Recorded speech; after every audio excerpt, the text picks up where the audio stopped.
Assalamualaikum warahmatullahi wabarakatuh. Bismillahirrahmanirrahim. Alhamdulillahilladzi amarana bisyam. Allahumma salli wa sallim ala sayyidina wa habibina wa syafi'ina wa maulana Muhammad sallallahu alaihi wasallam wa ala alihi wa ashabihi wa man tabi'a sunnatahu wa jama'ata min yaumin hada ila yaumin nahdah, amma ba'd. Ke para pemirsa yang dirahmati Allah Subhanahu wa taala, ya mudah-mudahan yang pada sore hari ini menjelang waktu berbuka puasa, ya mohon izin bahwasanya Al-Fakir ini mudah-mudahan dengan waktu ini, dengan kesempatan ini, kita sama-sama bisa memberikan kemanfaatan. Ya, seandainya Allah meridhoi, seandainya Allah mengizinkan, insya Allah kita akan sama-sama belajar, kita akan sama-sama mengurai bagaimana rahasia, bagaimana keistimewaan, bagaimana keluar biasaan bulan Ramadan ini.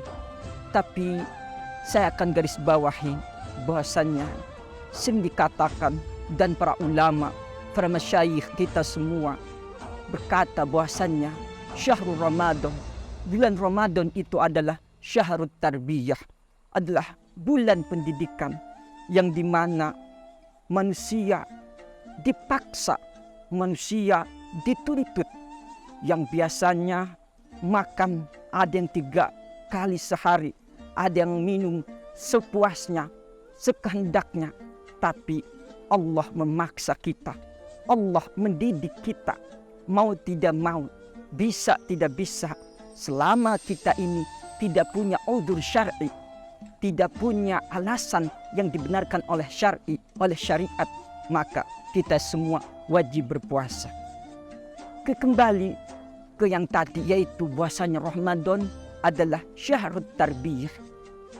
Nah, dalam Ramadan ini, ketika kita menjalankan ibadah puasa, tentu semua ibadah yang Allah wajibkan kepada umat manusia, khususnya orang Islam, orang beriman, itu ketika orang tersebut sudah bisa dan mampu melakukannya secara maksimal, sesuai dengan tuntunan, sesuai dengan aturan, dan bahkan dia sudah memaksimalkannya, maka Allah akan menjanjikan pahala. Dan efeknya orang tersebut akan berubah. Yang tadinya tidak baik, orang tersebut akan berubah menjadi orang baik.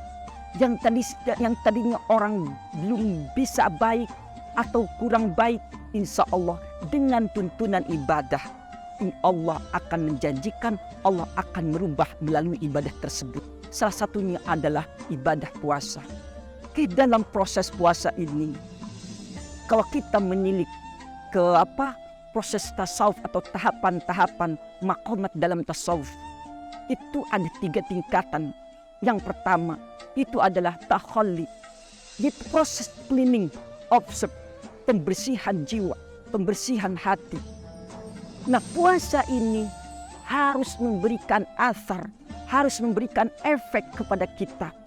Contoh, misalkan dalam hati kita atau kita ini punya sifat takabur, punya rasa ujub, sombong, bangga diri, sum'ah, ingin selalu didengar, ingin selalu dipandang baik, ingin selalu dihargai, kita ini selalu bertengkar dengan orang lain.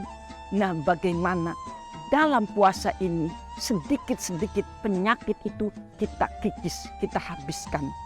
Nah, orang berpuasa harus bisa memberikan efek, harus bisa menghilangkan penyakit-penyakit itu. Karena kata Imam Al-Ghazali dalam kitabnya yaitu Ihya Ulumuddin, bahwa itu termasuk rub'ul muhlikat, termasuk hal-hal yang akan merusak umat manusia dengan sifat kesombongannya, sifat riaknya, sifat sum'ahnya, sifat pemarahnya, sifat angkuhnya. Nah, itu proses. Jadi kita ini harus bisa menghilangkan sedikit-sedikit satu persatu penyakit hati. Itu namanya disebut penyakit batin. Tidak boleh tidak, ketika kita ingin berjumpa dengan Gusti Allah, kita harus lepas dari itu semua. Naik tingkat yang kedua, yaitu setelah kita bisa menghilangkan penyakit itu semua, baru tuh kita naik ke yang kedua, yaitu tahalli. Proses apa? Penghiasan diri, yaitu yang tadinya kita punya sifat sombong, dihilangkan sombong tersebut, diganti dengan sifat tawadu. Maka orang yang berpuasa ini harus bersifat tawadu. Orang yang berpuasa ini yang tadinya dia ini selalu ingin menang, selalu ingin dihargai, bagaimana dia ini harus bisa menghargai orang lain. Maka disinilah orang setelah melakukan puasa, dia ini akan memiliki sifat-sifat mahmudah. Kalau dalam kitab Ihya, Imam Al-Ghazali mengatakan ini termasuk rub'ul munjiyat, hal-hal yang bisa menyelamatkan umat manusia. Tingkatan yang ketiga yaitu tajalli. Nah, bagaimana kita ini setelah kita bisa melakukan puasa secara sempurna, dalam puasa tersebut kita ditambah lagi sholat-sholat sunnahnya, qiyamul lail, ditambah juga kita ini tilawah, kita ini tadarusan saking berhatam beberapa kali. Nah, kita harus paham, kita harus bermakrifah, mengetahui bahwasannya yang menggerakkan lisan ini, yang menggerakkan jawarih ini, yang menggerakkan anggota badan kita ini sehingga kita bisa berdiri tegak, kita bisa qiyamul lail, kita bisa membaca Al-Quran. Itu semua bukan karena semata-mata keinginan kita, kemampuan kita, tapi kita ini semua dibisakan oleh yang maha bisa, yaitu Allah Subhanahu wa Ta'ala.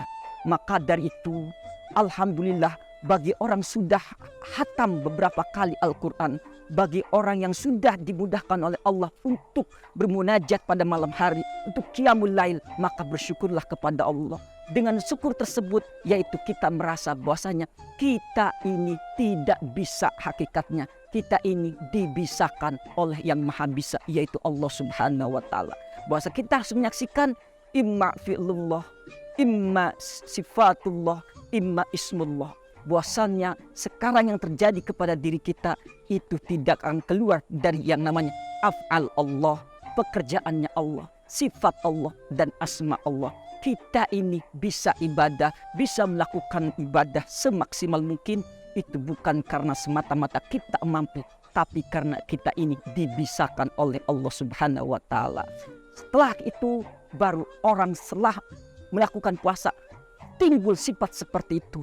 Insya Allah, walaupun dia beberapa kali khatam Al-Quran, dia melakukan qiyamul lail, dia melakukan sholat malam, insya Allah tidak akan timbul rasa ujub, rasa bangga diri.